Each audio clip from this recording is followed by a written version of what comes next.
ঘুমিয়ে আছি। হঠাৎ করে অনুভব করলাম কে যেন আমার ঠোঁটে চুমু খাচ্ছে আর আমার চুলগুলো আলতো করে বুলিয়ে দিচ্ছে। আমি অনুভবকে স্বপ্ন মনে করে আমি ওকে আমার ঠোঁটের সাথে চেপে ধরি আর ঠোঁটে একটা কামড় বসিয়ে দেই। কামড় বসানোর পর উফ শব্দ পেলাম। পেয়ে চোখ খুলতে দেখি আমার মামাতো বোনের ঠোঁট দিয়ে রক্ত বের হচ্ছে আর ও আমার দিকে লজ্জা লজ্জা চোখে তাকিয়ে আছে। আমি তখন বুঝতে পারলাম আমার অনুভবগুলো স্বপ্ন ছিল না, সবগুলোই সত্যি ছিল। আমি ধমকেশ্বরে বললাম, তুমি এখানে কি করো আর ঠোঁট দিয়ে রক্ত বের হচ্ছে কেন? তুমি তো কামড় দিলে, আবার তুমি বলতেছো রক্ত বের হচ্ছে কেন? তার মানে তুমি এতক্ষণ এইরকম করলা? ছি ছি ছি, তোমাকে আমি বোনের চোখে দেখি আর তুমি কি না এসব? তুমি জানো তুমি আর আমি অনেক বছরের ছোট বড়, তোমার বয়সের পার্থক্য অনেক। আর তুমি তো পিচ্ছি একটা মেয়ে, তোমার সাথে তো আমার যায় না, তুমি এখনো ছোট মানুষ। আমি অত কিছু বুঝি না। আমি তোমাকে ভালোবাসি আর তোমাকেই বিয়ে করব। এই কথা বলার সাথেই একটা থাপ্পড় মারলাম আর বললাম, ছোট মানুষ, এত বড় বড় কথা বলো কেন? কেবল পড়ো 10ম শ্রেণীতে আর এখনই প্রেমে পড়েছ? এর সেতু রুম থেকে চলে গেল। থাপ্পড়টা জোরেই দিয়েছিলাম, চোখ দিয়ে পানি বের হইতেছে। যদিও মারার পর আফসোস করতেছি, কারণ আমারও কিছুটা ভালো লাগে সেতুকে, কিন্তু ও আমার অনেক ছোট, ওকে তো অনেক কোলেও নিয়ে থাকছি। আসুন এখন পরিচয় দেই। আমার নাম মোহাম্মদ ফররুখ আহমেদ শুভ। আমি অনার্স 4র্থ বর্ষে পড়ি আর গল্পের নায়িকা হলো আমার মামাতো বোন। আরটুকু উপরে পড়ছেন। সেতু চলে যাওয়ার পর আবার ঘুম, বোঝেনি মামার বাড়ি আসছি। ঘুম থেকে উঠে কি করব? রাতের সময় মামার বাড়ি আসছি, তাই সেতুর সাথে দেখা হয় নাই। আর ওইসব ঘটনা ঘটলো সকালে। আসলে আমার 5টা মামা আর তারা সবাই এক বাড়িতে থাকে, জয়েন্ট ফ্যামিলি। পরে 10টার পর ঘুম থেকে উঠলাম। উঠে ফ্রেশ হয়ে বাইরে আসতেই 5টা মামি ডাকা শুরু করলো, শুভ আসো ভাত খেয়ে যাও। আমি বললাম, মামি আপনারা কি পাগল হলেন নাকি সবাই ডাকতেছেন সব ঘরে খাবো কেন? মামি আপনারা কি পাগল হলেন নাকি সবাই ডাকতেছেন সব ঘরে খাবো কেন? এদের ভিতরে সেতু আম্মু যেটা ওইটা বেশি ডাকতেছে। আমি ওই মামির উদ্দেশ্য করে বললাম, এত নাম ধরে না ডেকে বললেই তো হয়, জামাই আসেন ভাত খাইয়া যান। আরে, আমি তো জামাই করে বলতেই চাই, কিন্তু আমার মেয়ে তো তোমাকে রিজেক্ট করে দেবে, তখন আবার তুমি কষ্ট পাবা, তাই ডাকি না। এই কথা বলার সাথে সাথেই সব মামি হাসাহাসি শুরু করলো। পরে নানি ডাক দিল, গেলাম, গিয়ে দেখি নানি ঘরে ভাত নিয়ে রাখছে। নানি খাইতে দিল, আমি খাইতে বসলাম। খেয়ে উঠে শুয়ে থেকে ফোন চাপতেছি আর সকালের কথা ভাবতেছি। তখন মামি ডাক দিল, আমি গেলাম। মামির কাছে যেতেই মামি বলল, কে রে, সকালে কি হয়েছিল? সেতু চোখে জল নিয়ে বের হলো আর রাগ করে না খেয়ে স্কুলে চলে গেল। কিছু না মামি, ঘুমাইছি অনেক দেরি করে। আর ও যায়া ডাক দিছে, ওর ডাক শুনে আমি জোরে ধমক দিছি, তাই হয়তো। আমি পাঠিয়েছিলাম ডাকতে ভাত খেতে আসার জন্য। আচ্ছা যা হয়েছে, তোকে তোর মামা একটু পাশে স্কুলে ডাক দিতে বলছে, যা। আমি ভাবতে লাগলাম, মামা কেন স্কুলে গিয়ে ডাকতে বলল কেন? আমার মামা আসলে হাই স্কুলে মাস্টার। পরে গোসল করে রেডি হয়ে নানির কাছে গেলাম। গিয়ে মিষ্টি সুরে সুরে বললাম, ও নানি দাও, ও নানি দাও। টাকা নাই আমার কাছে, আমি কি কামাই করি? টাকা কই পাবো?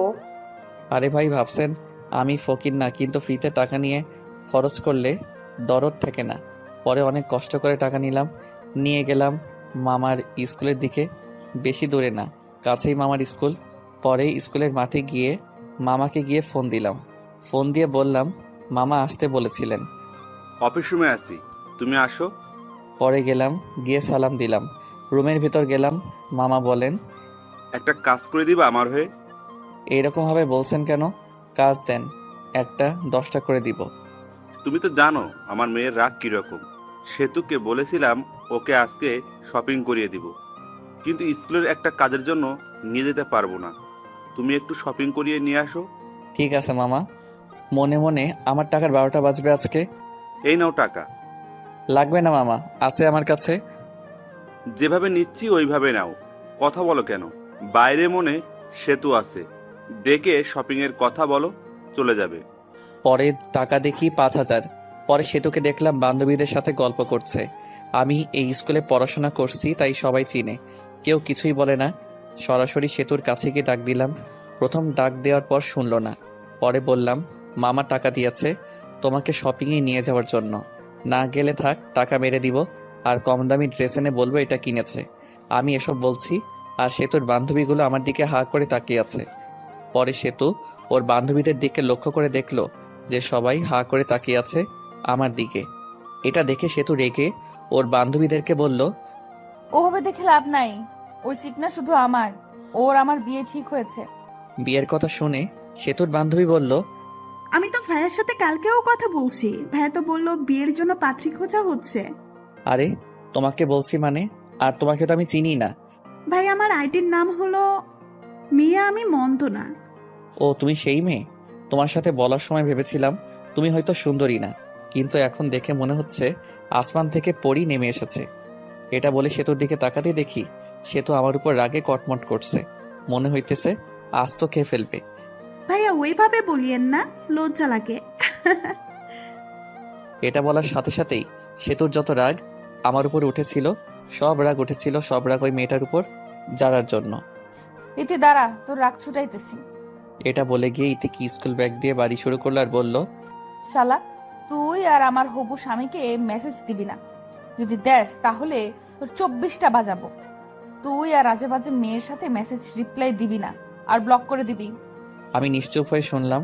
আর কিছু বললে আমাকেই ব্যাগ দিয়ে বাড়ি শুরু করতো। স্কুল থেকে সরাসরি শপিং মলের দিকে রওনা দিলাম। স্কুল থেকে বের হয়ে অটো ডাকলাম। অটোতে যাবা না, রিক্সা করে যাবা। তুমি রিক্সা ডাকো। রিক্সায় গেলে শরীরের সাথে সাথে শরীর লাগবে, আর মানুষ দেখলে প্রবলেম হতে পারে। আমরা প্রেম করি, তাই এক রিক্সাতে যেতেই পারি। লোকে কি বলে বলুক, তাতে আমার যায় আসে না। পাগল হয়েছ নাকি? আমরা প্রেম করলাম কবে? আচ্ছা বাদ দাও ওসব, রিক্সা ডাকো, শপিং করতে যাব। পরে বাধ্য হয়ে রিক্সা নিয়ে শপিংয়ের উদ্দেশ্যে বের হলাম। রিক্সায় অনেক বিরক্ত ফিল হচ্ছে, কারণ সেতু আমার শপিং মলে যাওয়ার আগ পর্যন্ত রিক্সার ভিতর আমার হাত ধরেছিল। মনে হইতেছে স্বামী স্ত্রী যাচ্ছি। পরে শপিং মলে ঢুকে এটা কেনে ওটা কিনে, কিনার কোনো শেষ নাই। মামা টাকা দিছিল 5,000, আর কিনতে মোট খরচ হলো 7,000।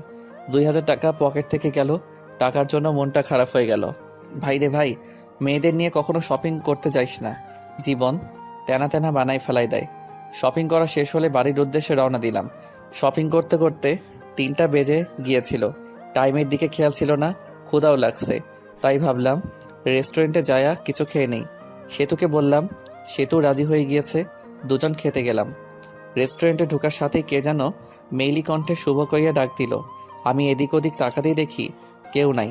তখনই আমার সামনে ডাক আসতেছে, কিন্তু চিনতে পারছি না, মুখটাও ভালো করে দেখা যাচ্ছে না। একটু এগিয়ে গিয়ে দেখি আমির প্রাইমারি এবং হাই স্কুলে বান্ধবী জুলেখা। আমি জুলেখাকে দেখেই অনেক খুশি হয়ে গেলাম। পরে ভালো মন্দ জিজ্ঞেস করলাম, কৌশল বিনিময় করলাম। পরে আমি জুলেখার পাশেই বসলাম, আর সেতুকে জুলেখার বান্ধবীর পাশে বসতে বললাম। কিন্তু সেতু দাঁড়িয়ে আছে, তাও আবার রাগী দৃষ্টিতে। কি হলো বস? কে রে মেয়েটা? আমার মামা তো আর বলতে পারলাম না। আমি ওর হবু বউ, আর এখন ওর প্রেমিকা। আর আপু, আপনি আপনার বান্ধবীর পাশে বসুন, আমি আর উনি একসাথে বসবো। আপনার সাথে বসলে আমার ভালো লাগবে না। উঠুন, উঠে এই পাশে আসুন। অনেক মানুষ, কিছুই বলতে পারছি না, তাই সেতুর কথা মতোই চলতে লাগলাম। আমি আর সেতু বসলাম এবং জুলেখা আর ওর বান্ধবী বসলো। খাবারের অর্ডার দিল। খাবার আসতেই সেতু উঠে হাত মুখ ধুইতে গেল। কে রে, কবে থেকে শুরু করলি? আরে ওসব কিছুই না, আমার মামাতো বোন আমাকে অনেক ভালোবাসে, তাই এই রকম করে। সামথিং সামথিং মামা। এর মধ্যেই সেতু চলে এসেছে, তাই চুপ হয়ে গেলাম। টেবিলে খাবার দিয়ে গেছে, খাবার খাওয়া শুরু করলাম। খাবার খেতে খেতে জুলেখা সেতুকে জ্বালানোর জন্য বলতে লাগলো, শুভ, তুই তো অনেক শুকিয়ে গেছিস, আয় তোকে খাওয়াই দিই। স্কুলে থাকতে তো অনেক খাওয়াই দিয়েছি, হাই স্কুল পাশ করে চলে গেলি, আর খাওয়াই দিতে পারি নাই। কি বলিস এসব? তুই কবে খাওয়াই দিলি? মিথ্যা বলিস কেন? একটা চোখ মেরে জুলেখা বলল, আর গার্লফ্রেন্ডের সামনে অত বোকার শাস্তি হবে না। সেতু আমার দিকে অগ্নি দৃষ্টিতে তাকিয়ে আছে, মানুষের জন্য কিছু বলতে পারছে না। এই উঠ, আর খেতে হবে না, অনেক খেয়েছিস। চল বাড়ি চলে যাব। খাওয়া তো হয় নাই, এখনই যাব মানে? যাবে কিনা বলো, না গেলে ফুফু আম্মুকে বলে দিব তুমি শুধু মেয়েদের সাথে মিস আর মেয়েদের সাথেই করো। আমি বুঝতে পারছি, চলো খেতে হবে না।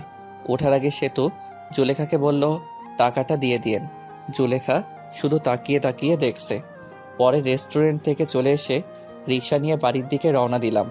রিক্সায় ওঠার সাথে সাথেই সেতু বলল, তুমি তো লুচু কেন? আমি লুচ্চা মানে? কি লুচ্চামি করছি তোমার সাথে? হ্যাঁ, সকালে এত জোরে কিস করছো যে আমার ঠোঁটটাই কেটে গেছে। আবির ওই মেয়ে নাকি তোমাকে ভাত খাওয়াই দিছে? সি সি, আমরা তো পড়ি, কাউকে তো কিছুই খাওয়াই দেই না। তুমি ছোট থাকতেই খাওয়াই দিছে, এখন অনেক বড় হয়েছো, এখন মনে হয় অনেক কিছু খাও মেয়েদের কাছ থেকে। আর আমি তো আগেই মেয়েদের সাথে কথা বলি নাই, আর এখন মেয়েটা কি খাওয়াবে? হ্যাঁ, মিথ্যা বলো কেন? জুলেখা তো আমার সামনেই বললো। মিথ্যা বলছে জুলেখা? আরও সে তো অনেক কথাই বলল। বলতে বলতে বাড়িতে এসে গেছি, পরে ভাড়া দিয়ে দিলাম। বাড়িতে এসে ফ্রেশ হয়ে একটু বসে আছি আর ভাবছি আমার টাকা গেল 2050 টাকা। সে তো কি মামাকে বলে টাকাটা দিয়ে যাবে? 50 টাকা না দিলেও চলবে, কিন্তু আর বাকি টাকা দিলে ভালো হতো। আরে ভাই, ভাবছেন এত টাকার চিন্তা করছি কেন? আসলে আমি মধ্যবিত্ত ফ্যামিলি থেকে বড় হইতেছি, কিন্তু আমার নানা অনেক ধনী ব্যক্তি, সেই সুবাদে মামাদেরও অনেক টাকা। যারা মধ্যবিত্ত ফ্যামিলি থেকে বড় হইতেছেন তারা জানেন মধ্যবিত্তদের টাকাটা কি। মধ্যবিত্ত ছেলেদের 1 টাকা খরচ করলেও হিসাব করে করতে হয়। এসব ভাবতেছি, তখনই এসে বলল, কে রে, তোর মন খারাপ নাকি? না নানি, এমনি বসে আছি। এই বলে নানি চলে গেল। তখনই সেতু আসলো আর বলল, আম্মু তোমাকে ডাকে। আমি গেলাম, যে মামিকে ডাকলাম, ও মামি। মামি রুমের ভেতর আয়। রুমের ভিতরে যেতেই মামি দেখি টেবিলের উপর নাস্তা রান্না করে রেখেছে, কাউনের চাউল দিয়ে। মামি ডাকলেন বলে সেতু বলল, তোমার জন্য কাউনের চাল দিয়ে নাস্তা রান্না করেছে, বসে বসে খা। আমিও খেতে বসলাম। কাউনের চাউলের নাস্তা খেতে অনেক টেস্ট। আপনারা কেউ খাইছেন কাউনের নাস্তা? খাইতে খাইতে বললাম, সেতু খাইছে। না, খাই নাই, কই মনে হয় গেল ঘুরতে, এসে খাবে বললো। খেয়ে উঠে আমিও মামাতো ভাইয়ের সাথে ঘুরতে গেলাম। যে নানির বাড়ি গেলেই ওই মামাতো ভাইয়ের সাথে ঘুরি। ঘোরাঘুরি বাড়ি ফিরে অন্য মামির ঘরে খাবার খেলাম, খেয়ে নানির ঘরে আসলাম। এসে শুয়ে ফোন চাপতেছি। কিছুক্ষণ সময় যাওয়ার পর মামারা সবাই এসে পড়েছে। মামারা সবাই নানির ঘরে এসে গল্পগুজব করে। নানির বয়স হয়ে গেছে আর নানু ভাইও মারা গেছে, তাই আর কি। মামিরাও আসে, সবাই অনেকক্ষণ গল্প করে। ওই দিনও গল্প করতেছি, তখনই সেতু এসে বলল, ভাইয়া তোমার ফোনটা দাও তো। মামা মামি সবাই বসে আছে, তাই ফোন দিয়ে দিলাম। কিছু না বলে আমরা গল্প করতেছি। সেতু তো মোবাইল পেয়ে প্রথমে ঢুকলো, মেসেজে ঢুকে দেখে অনেক মেয়ে মেসেজ দিছে। মেসেজ দেওয়ার অবশ্য কারণ আছে, ওটা বলবো না। এর মধ্যে দেখতে পেল সেতুর এই আইডি থেকে মেসেজ আসছে, ভাইয়া খাবার খাইছেন? আমি তো আপনার প্রেমে পড়ে গেছি। সেতু সিন করলো, কিন্তু কোনো রিপ্লাই দিল না। মেসেজ সিন করা দেখে আবার মেসেজ দিল, কি হলো ভাই? চুপ থাকা মানে কি আমি বুঝে নিব আপনিও আমাকে ভালোবাসেন? সেতু রিপ্লাই দিল আমি হয়ে। সেতুর বান্ধবীর নাম সীমা। কিন্তু আমি তো আমার মামাতো বোনকে ভালোবাসি। ভাইয়া, সেতুর তো বয়ফ্রেন্ড আছে, তাও একটা না অনেকগুলো, যেগুলো হিসাব করে শেষ করা যাবে না। এই কথা শুনে সেতুর রাগ তো চরম পর্যায়ে চলে গেছে। আচ্ছা, আমি কে তুমি তো জানো না, আমি তোমার ভাবি। মানে? সেতু অমনি ভিডিও কল দেয়, আর ওই দিক থেকে সীমা ধরে। কল ধরার সাথে সাথেই সেতুর মুখ দেখতে পেয়ে অবাক হয়ে যায়। ওই শালা, আমার অনেকগুলো বয়ফ্রেন্ড আমার, তাই না? না মানে এমনি বলছি। এখন থেকে আর মেসেজ দিবি না। এটা বলে কল কেটে দেই, আর আমার মেসেঞ্জারে যত মেয়ে ছিল সবগুলো মেয়েকে ব্লক মেরে দেই। এমনকি যেসব আমার ফ্রেন্ড লিস্টে ছিল সব মেয়েকেই ব্লক করে দেই, আর মেসেঞ্জারে সব চ্যাট মুছে ফেলে।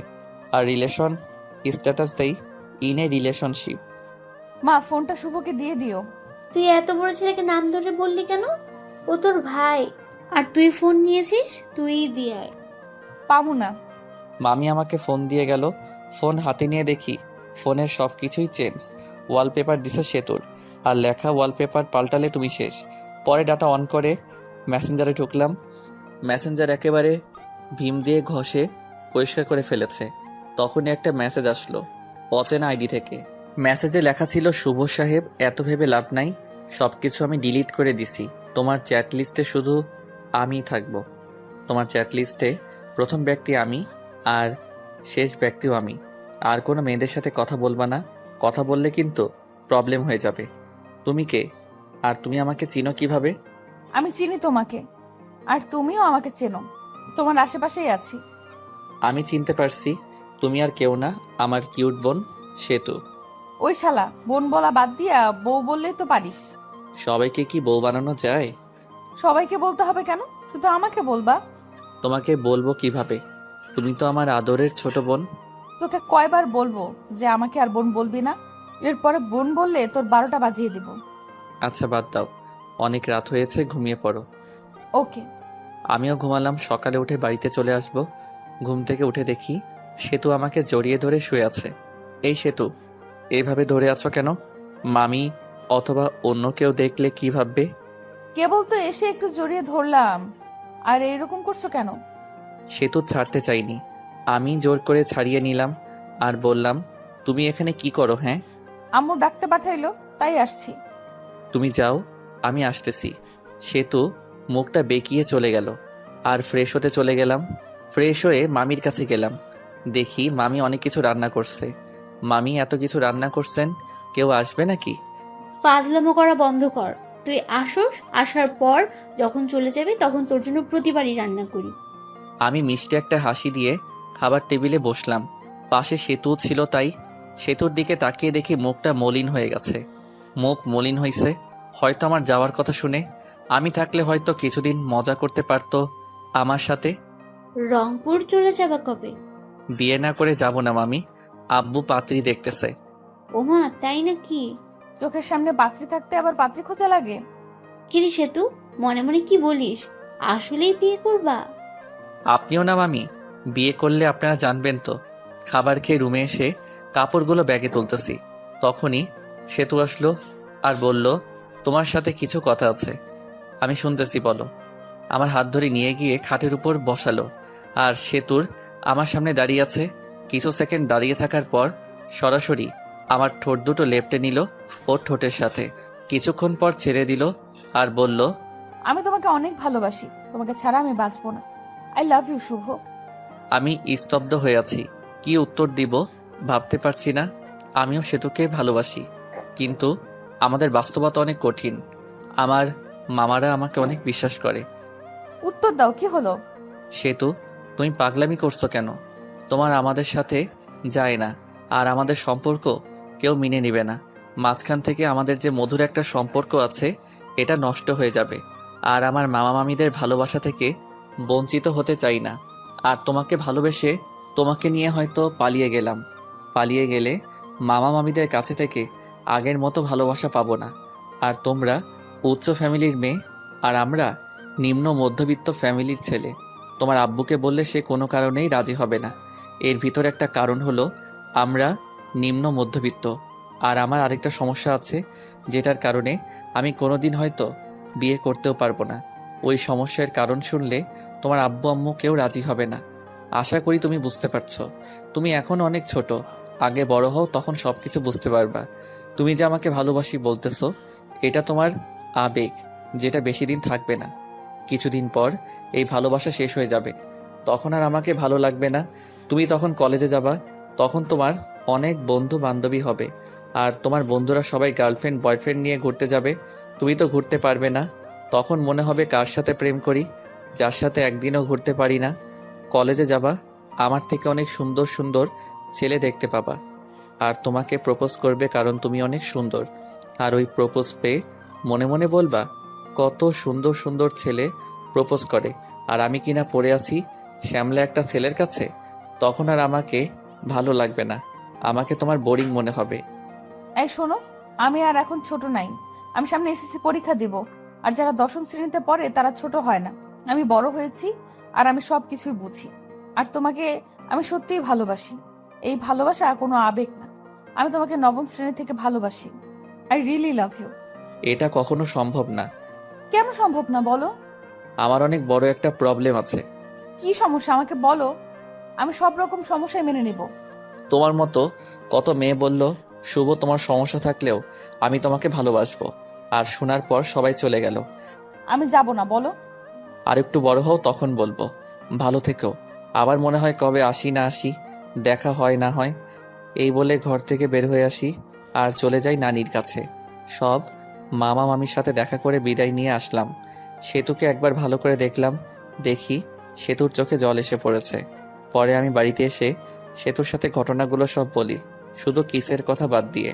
আসলে আমি আর আম্মু ফ্রেন্ডের মতো। আমি ছোট থেকে আম্মুর সাথে শেয়ার করি। পরে কিছুদিন পর রংপুর ভার্সিটিতে চলে যাই। এর মাঝে সেতুর সাথে অনেক কথা, ভালো মন্দ এগুলোই জিজ্ঞেস করা হয়েছে।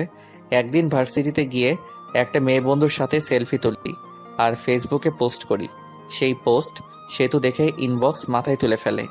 ওই মেয়েটি কে? আমার বান্ধবী। বান্ধবী তাই কি হয়েছে? হ্যাঁ, ওই রকম ভাবে কাছাকাছি বসে সেলফি তোলা লাগবো নাকি?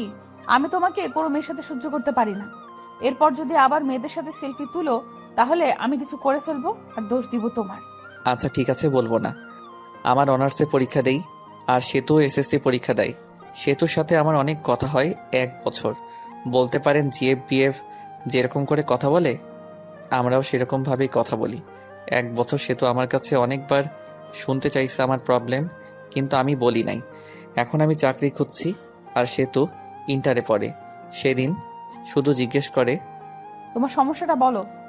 আমারও ধৈর্যের বাঁধ ভেঙে যায় আর আমি বলি আমি কোনোদিন বাবা হতে পারবো না। একটা অ্যাক্সিডেন্টের সমস্যা হয় আর ডাক্তার বলে আমি আর বাবা হতে পারবো না।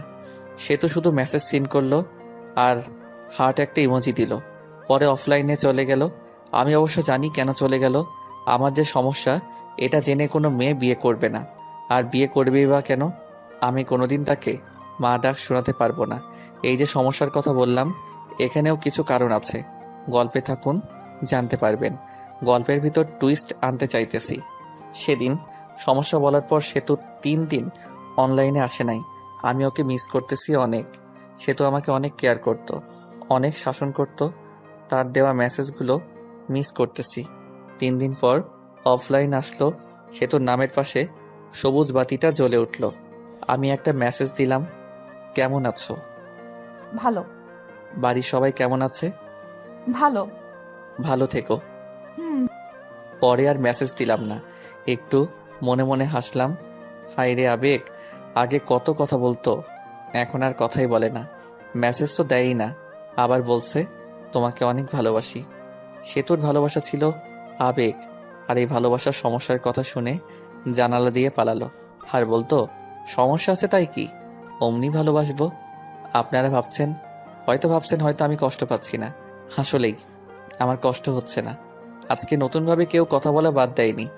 অনেকে এরকমভাবে বলতো ভালোবাসি, কিন্তু সমস্যার কথা বলতেই কথা বলা বন্ধ করে দিছে।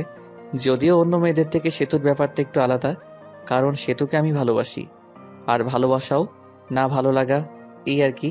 সেতুকে মিস করি, তার মেসেজগুলো মিস করি, এটাই, তাছাড়া আর কিছুই না। এখন আস্তে আস্তে সেতুকে ভুলে যাব, তার দেওয়া মেসেজগুলো আর মিস করব না। আমার একটা চাকরি হয়ে গেছে, এখন আর আমি বেকার নাই। কিছুদিন পর শুনতে পেলাম সেতুর বিয়ে ঠিক হয়েছে একটা এমবিবিএস ডাক্তারের সাথে। শুনে ভালোই লাগলো। বিয়ের দিন তারিখ ঠিক হয়েছে। বিয়ের 7 দিন আগে থেকেই সব মামা মামি নানি সবাই ফোন দিয়ে বলতেছে তাড়াতাড়ি আসতে। আর বলবেই না কেন, 5 মামার একমাত্র ভাগিনা, অনেক আদরের। আর আমি ছোটবেলায় মামার বাড়ি বেশি থাকছি, কিন্তু এটা ওটা বলে বলি বিয়েতে যাইতে পারবো না। আসলে বিয়েতে যাইয়া সেতুর সামনে যাইতে শরম করবে, আর শরমের কারণটা আপনারা ফিল করতে পারবেন। সেতুর বিয়েতে আসতে আব্বু আম্মু আসতে বলেছে, কিন্তু না করে দিছি। আম্মু আসার জন্য জোর করে নাই, জোর করলে আসতেই হতো, কারণ আম্মু উপরে কথাগুলো সব জানে। আমার জীবনে সব ঘটনা আম্মুর সাথে শেয়ার করি। বিয়ের 4 দিন আগে সেতু মেসেজ দিছে, ভাইয়া বিয়ে আসবে না কেন? আসলে 1 বছর কথা বলার পর তোমাকে ভালোবেসে ফেলেছিলাম, আর তুমি মাঝপথে ছাইড়া দিলে। সব কিছুই সম্ভব, কিন্তু নিজের চোখের সামনে ভালোবাসা দেখা সম্ভব না। আপনাকে দিয়ে যদি আমি মা হতে না পারি তাহলে বিয়ে করে লাভ কি? আপনাকে তো কেউ বিয়ে করবে না। আমি আর কিছু না বলে হাসির একটা ইমোজি দিয়ে অফলাইন চলে গেলাম। বিয়ের 2 দিন আগে রুমে বসে আছি বললে ভুল হবে, অফিসের জন্য রেডি হচ্ছি। তখন দেখি মামা আমার দরজার সামনে দাঁড়িয়ে আছে। আমি সালাম দিয়ে বললাম, আরে মামা, কখন আসলেন? এই জায়গায় বসেন। আমি বসতে আসিনি, তোমাকে নিতে এসেছি, চলো। মামা, নতুন নতুন অফিসে জয়েন করছি, আর ছুটি দিবে না, আর এমনি গেলে চাকরি থাকবে। তোমাকে কি কেউ কিছু বলেছে? তোমার মামি কি কিছু বলেছে বলো? না মামা, আমি আর কি বলবো। তাহলে চলো, তোমার অফিসে যাব, আমি ছুটি নিয়ে নিব। পরে বাধ্য ছেলের মতো মামাকে নিয়ে গেলাম অফিসের সামনে। গিয়ে মামা কাকে যেন ফোন করলো। পরে অবশ্য বুঝতে বাকি থাকলো না যে তার বন্ধুকে ফোন দিছিল। কিরে, কি অবস্থা? ওই পাশের লোকটির কথা শুনতে পারলাম না। আমি তোর অফিসের সামনে দাঁড়িয়ে আছি। লোকটি কি বলল শুনতে পেলাম না। কিছুক্ষণ পর দেখি আমাদের অফিসের বস বের হয়ে আসলো। আশা দেখে সালাম দিলাম। ওয়ালাইকুম আসসালাম। শুভ আমার ভাগিনা, ওর ছুটি লাগবে। আরে শুভ তোর ভাগিনা হয়? আগে বলবি তো, বললে আগেই ছুটি দিয়ে দিতাম। শুভ ছুটি চাইছিল কিন্তু দেই নাই, আরো বকা দিছি। এখন তো জানলি, ছুটি দিবি নাকি চলে যাব আমি?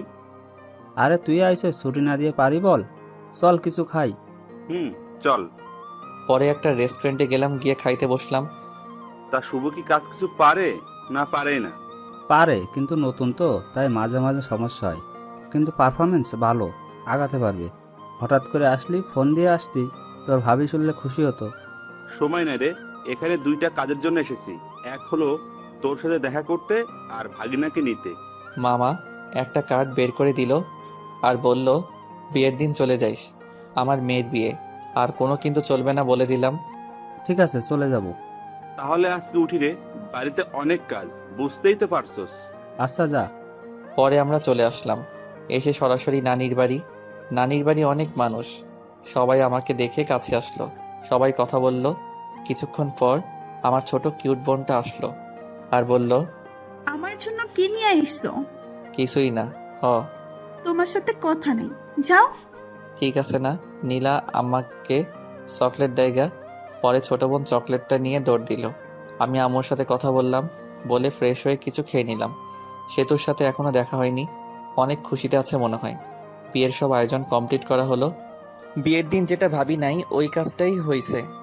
আরে ভাই, যেটা ভাবতেছেন ওইটা হয় নাই। আপনারা ভাবছেন সেতুর সাথে বিয়ে হবে, কিন্তু বিয়ে হবে না।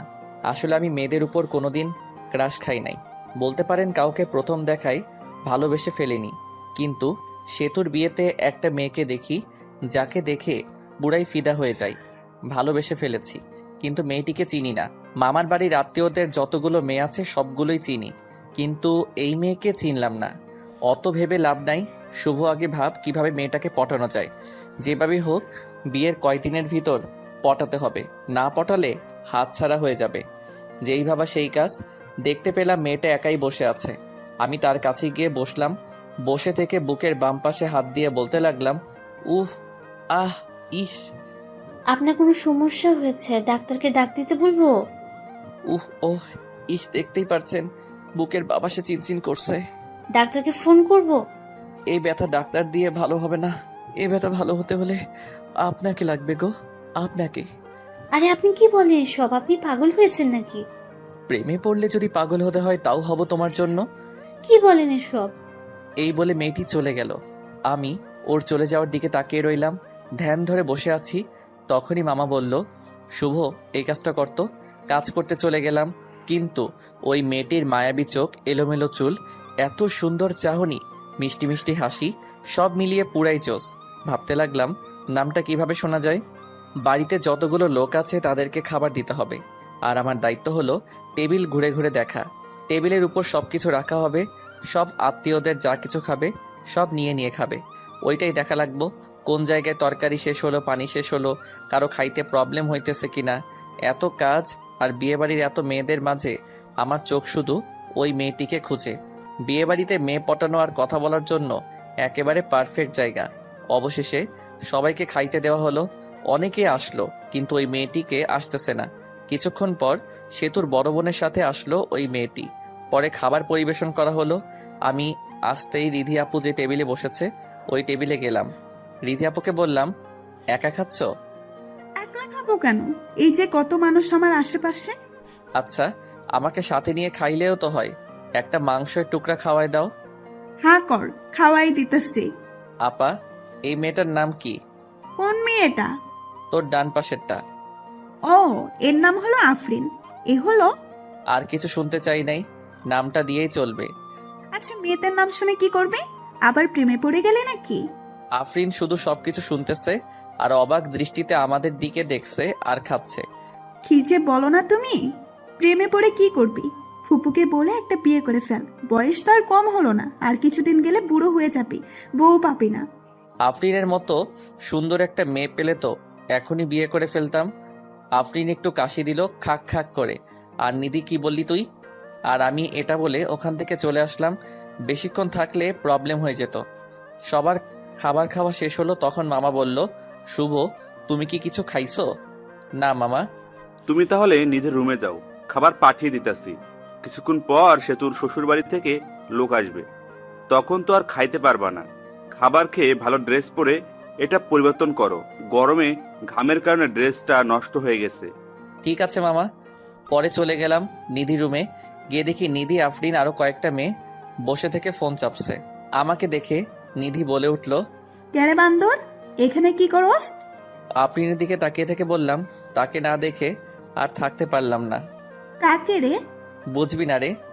আপনারা হয়তো ভাবছেন নিধির ঘরে খাইতে যেতে বলল কেন। এখানে একটা কারণ হলো, বাড়িতে অনেক আত্মীয়, এখন আমাকে আলাদাভাবে খাওয়াতে হলে আলাদা একটা রুম তো লাগবে, তাই না? তখনই মামা খাবারের প্লেট নিয়ে ঢুকলো আর আমি টেবিলে বসে পড়লাম। মামা নিধিকে দেখতে পেয়ে বলল, তুই শুভকে তুলে তুলে দিস, শুভ তো তুলে নিয়ে খায় না। ওকে চাচ্ছু? সবার সামনে রেখে তরকারির বাটি, ভাতের বাটি আর যা কিছু আয়োজন করছিল সব খাইতে বসছি। তখন ছোট মামি এসে বলল, শুভ, ভাত নেও, তরকারি নাও। এমনকি মামি তুলে দিল। আমিও খাইতে লাগলাম। ছোট মামি চলে গেল, মেজো মামি আসলো, মেজো মামিও এসে তরকারি দিল, ভাত দিল, আমিও নিলাম। পেট ভরে গেছে। মেজো মামি চলে যাওয়ার পর আসলো সেতুর আম্মু, এসে বলল, তরকারি নাও। আমি বললাম নিব না, তবু জোর করে দিল।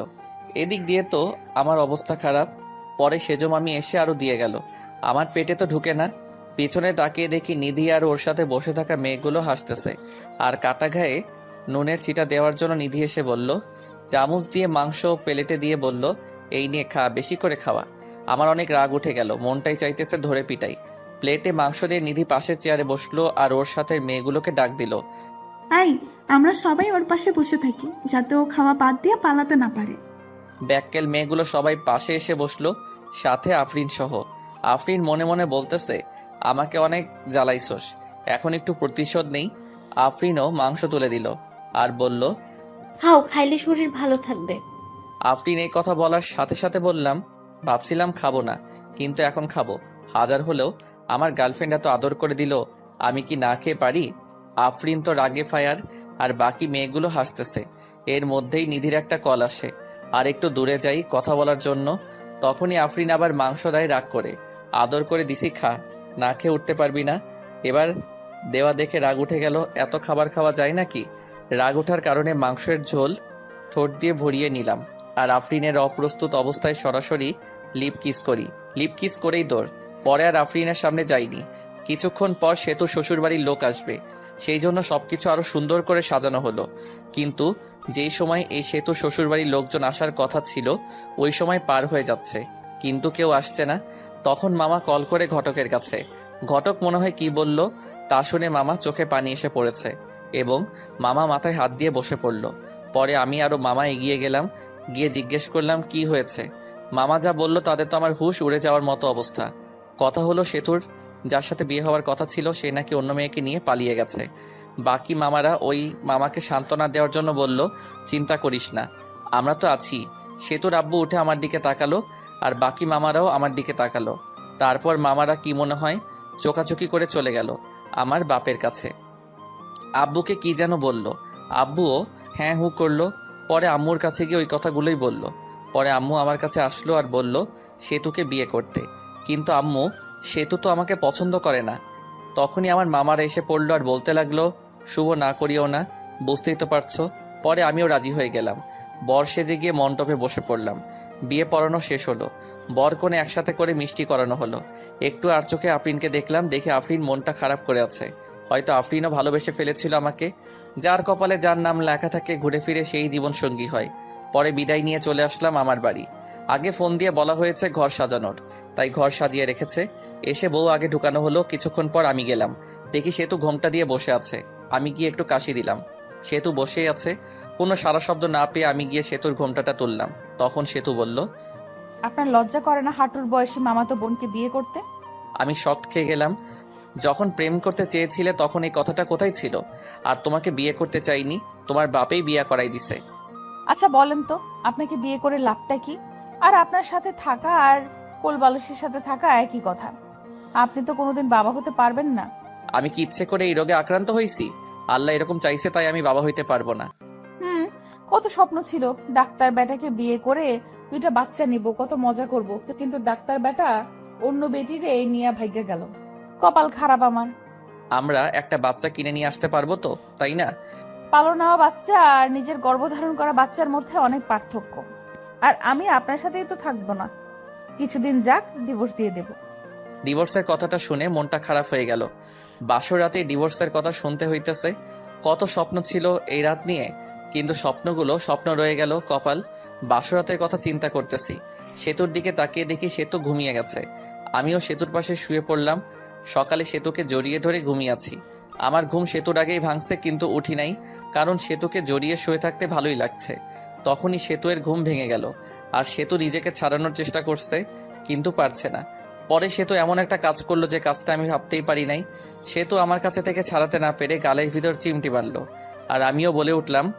গালে হাত দিয়ে দেখি যেই জায়গায় চিমটি দিছে ওই জায়গা দিয়ে রক্ত বের হচ্ছে। এটা দেখে মেজাজটা খারাপ হয়ে গেল। লজ্জা করে না আপনার আমাকে জড়িয়ে ধরতে? যত সব ফালতু ছেলে। বউকে জড়িয়ে ধরে ঘুমালেই সবকিছু হয় না, সন্তান জন্ম দেওয়ার ক্ষমতা থাকতে হয়। আমি কি বলবো না বলবো খুঁজেই পাচ্ছি না। কথা বলার ভাষা হারিয়ে ফেলেছি। একজনের একটা সমস্যা থাকতেই পারে, তাই বলে কথায় কথায় এইরকম। কিভাবে বলবো? হ্যাঁ, তাড়াতাড়ি আমাকে ডিভোর্স দিবেন। এটা শুনে আরো মেজাজটা খারাপ হয়ে গেল। পরে মারলাম একটা থাপ্পড়। এত ডিভোর্স করস কেন রে? ডিভোর্স কি খুব ভালো জিনিস নাকি? ডিভোর্স দিলে আমার কিছুই হবে না, আর তোর সাথে ছেলেরা কথা বলবে, কিন্তু কেউ বিয়ে করার জন্য না, শুধু তোর দেহ লুটার জন্য। এইগুলো বলে আমি চলে আসলাম বাহিরে। বিয়েটা কীরকম হলো তা আপনারা জানেননি, তাই আমাদের বাড়িতে বেশি আয়োজন নেই। আমার ভালো বন্ধু আছে আমার বাড়ির পাশে, ওর নাম রবি। আমি রবিদের বাড়িতে চলে গেলাম। মনটা ভালো ছিল না, তাই game mode do not disturb চালু করে গেম খেলা শুরু করলাম আমি আর রবি। সেতুকে এসব কথা বলার পরে সেতুর আরও রাগ করেছে। সেতু ফ্রেশ হয়ে বাইরে এসে সবার সাথে কথা বলতেছে। আম্মু আব্বু আমাকে খুঁজতেছে, কারণ সকালে একেবারেই আমাকে দেখে নাই। 12টার সময় গেম থেকে বের হয়ে দেখি 50টার মতো মিসড কল উঠে আছে। দেখি আম্মুয়ের নাম্বার থেকে কল এসেছে, আব্বু কল দিছে, আরেকটা অপরিচিত নাম্বার। আমি রবিদের বাড়ি থেকে বের হয়ে বাড়ির দিকে হাঁটা ধরলাম, আর অপরিচিত নাম্বারটাতে কল ব্যাক করলাম। কল রিসিভ করে, কিন্তু কথা বলে না। কে আপনি? হ্যালো হ্যালো, কিন্তু কথা বলে না। কিছুক্ষণ পরে পরে বলল আমি বলার পর চিনতে পারলাম সেতু কল দিছে। পরে কলটা কেটে দিছি। দেখি বাড়ির কাছাকাছি এসে পড়ছি। বাড়িতে ঢোকার পরপরই আব্বু আম্মু জিজ্ঞেস করলো, কই গেছিলা? রবিদের বাড়িতে গেছিলাম। এই কথা বলার সাথে সাথে শুরু হলো বকাবকি। আমি চুপচাপ সবকিছু শুনে ঘরে গেলাম, গিয়ে ফোনটা চার্জ দিলাম। ঘরে সেতু বসে আছে। আমাকে দেখে জিজ্ঞেস করলো, কই গেছিলেন এত সকালবেলা? কই গেছিলাম তুমি শুনে কি করবা? ফোনটা চার্জে দিয়ে বাইরে এসে পড়লাম। আমাদের বাড়িতে হালকা কিছু আয়োজন করা হয়েছে সেতুদের বাড়ি থেকে। 2-3 জন লোক আসবে আমাদের নিতে। আমি ফ্রেশ হয়ে ঘরে গিয়ে শুয়ে আছি, আর সেতু বসে থেকে ফোন চাপতেছে। ফোন চার্জে, তাই টিপতেও পারছি। সেতুর দিকে তাকিয়ে আছি। ওরকম তাকিয়ে থাকেন কেন? তখনই একটা ফোন আসলো। দেখি আমার বন্ধুর গার্লফ্রেন্ড এবং আমার ন্যাংটাকালের বান্ধবী ফোন দিছে। নাম হলো মিথিলা। ফোন চার্জে ছিল, তাই রিসিভ করে স্পিকার বাড়িয়ে দিয়ে বললাম, কি রে শয়তান, বিয়ে করলি আর একটু কইলিও না? তাতেই আবার বলতি বিয়ে করার সময় তোদের ছাড়া বিয়ে করবি না। হঠাৎ করে সবকিছু হয়ে গেছে। রবিকে বলার টাইম পাই নাই। রবি বলল তোর বউ দেখতে একদম বাজে। আমার দেখে রবির হিংসা হয়েছে, ওটা সুন্দর না তাই। আরো কি শুনলাম? কি শুনলি? শুনলাম রাতে বলে বিলাই মারতে পারস নাই। ধুর বেটি, এসব কি বলস? এমনি বললাম রে। পরে কথা কইরো, ফোন চার্জে আছে। আগে তো অনেক কথা বলতি, এখন বউ হয়েছে না, কথা বলবি কেন? বাবু রাগ করো না, রবি চিপাই নিয়ে চকলেট দিবনি। বান্দর, চিপাই নিয়ে চকলেট দিবে মানে? রবিকে বললো, রবি বলবনি কিভাবে চিপাই নিয়ে চকলেট দিতে হয়। এই কথা বলে কলটা কেটে দিলাম। আমি কেটে না দিলে কথা বলতেই থাকতো। ফোনটা রেখে সোজা হয়ে পিছনে তাকাতেই পারি নাই, দেখি সেতু দাঁড়িয়ে আছে। মেয়েটা কে ছিল আর আমাকে খারাপ দেখা যায় এটা বললো কেন? মেয়েটা কে আছে তোমাকে বলবো কেন? আর যাকে দেখতে যেরকম লোকে তো তাকে সেরকম বলবে।